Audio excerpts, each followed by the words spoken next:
Hello and welcome to Poland Daily Travel. I'm Will Richardson. In the next few episodes, we're going to take you on a journey north from Warsaw. We'll be stopping at the legendary Battle of Grunwald battlefield. This battle signified one of the most important moments in Polish history. From there, we'll head north toward the coast to stop at a small village called Kadyni. It was there that Kaiser Wilhelm had his summer palace. Today, it's a pleasant spa hotel with stables and a ceramics factory. Not to forget, a very pleasant Polish-style restaurant. From Kadyni, we head to Gdansk, and then make a sharp right and head toward the Baltic coast and the village of Krynica Morska. From here, it's only a matter of kilometers until you reach the Russian enclave of Kaliningrad. With a pause to take in the Vistula Lagoon, we head back toward the Tri-City area. That's Gdansk, Sopot, and Gdynia. From there, we head to the Hel Peninsula. This is a truly eye-catching area. The peninsula juts out into the Gdansk Bay. The coast here is 20 miles long, with white beaches and the beautiful Baltic Sea. On the way back to Warsaw, we stop at the ancient village and now town of Tczew, which is situated on the Vistula River. There's a bike path from here that runs all the way to Romania, they say. Haven't tried it myself yet, but sounds adventurous. So there we are, a nice 3 or 4 day trip for you when you come to Poland. Poland Daily Travel, as the Beach Boys say, we get around. Thanks for watching. Hello everybody and welcome to another edition of Poland Daily Travel. I'm Will Richardson, your host, and we are in a very interesting place. We're in Krynica Morska. That is a spit of land that sticks out into the Baltic Sea and is separated from the mainland of Poland by this body of water. This is the Vistula Lagoon. We talked about it in previous episodes. In fact, we've made an excellent start on exploring this region. In just one day, we've managed to go to the battlefield in Grunwald. We managed to drive up to this area and go across over there to Kadyni, which is where Kaiser Wilhelm had his summer house in 1898 and created a stable of great horses and a ceramic factory and other things. So we were there in Kadyni, which is just over here. And you can see the boat coming in. Good timing. Those are all extras, folks. I don't know if they're coming in from if that's a ferry or just a tour boat. But it's interesting because this body of water has no outlet in this direction. Down there is just Kaliningrad. That's Russia. So you can't even go the full length of the lagoon because you'll be stopped at the border, the Russian border. So at any rate, I think this is just a tour boat, a tour boat. This is a fascinating area. I mean, we're in Kadyni today. That's the name of the place where Kaiser Wilhelm built his palace in 1898 and spent his summers there. He chose this place because it is a very refreshing and beautiful area of Europe, not just of Poland today. Before 1792, Kadyni and this area that you see across behind me, and this area too, had been part of Poland.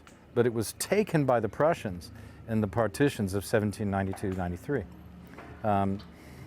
What they didn't take, the Russians took to the south, and the Austrians even further south still, taking Galicia, parts of modern Ukraine. The point of this is that, and just look at Gdansk, which is also called Danzig, you know. The Germans call it Danzig to this day, and Poles, of course, call it Gdansk. The world calls it Gdansk today. But these places have exchanged hands and been fought over for so long, for so many centuries. Grunwald, the Battle of Grunwald, 1410. Okay, it's been going on at least that long. This quest for nationhood, for establishing national identity, intellectual identity, linguistic identity, all of these things have been going on in this area for a very, very long time. So you had the Prussians, the Russians there, the Prussians here at one time, the Poles taking over again in after World War II, and part of this area, certainly Gdansk was a free city after World War I. But after World War II, the borders of Poland were moved, of course, to the west.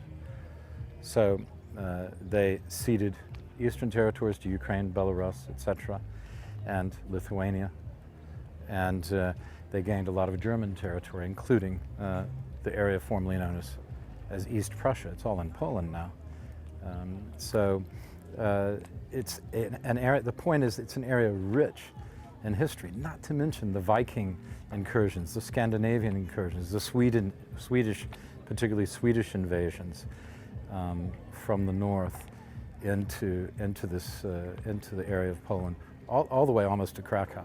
So this has been a contested land for so long, and one can see why. It's a rich land, it's a fertile land, it's a beautiful land, it's a peaceful land, and it's very good for agriculture, and has relatively moderate climate compared to its northern neighbors and its eastern neighbors. So Poland has this area, which is called Poland now, and is historically Polish for most of 1,000 years, is a very welcoming, a very comfortable, a very inviting place to be. And that's why we're here. So finally in Poland Daily Travel, we have come to the Baltic coast.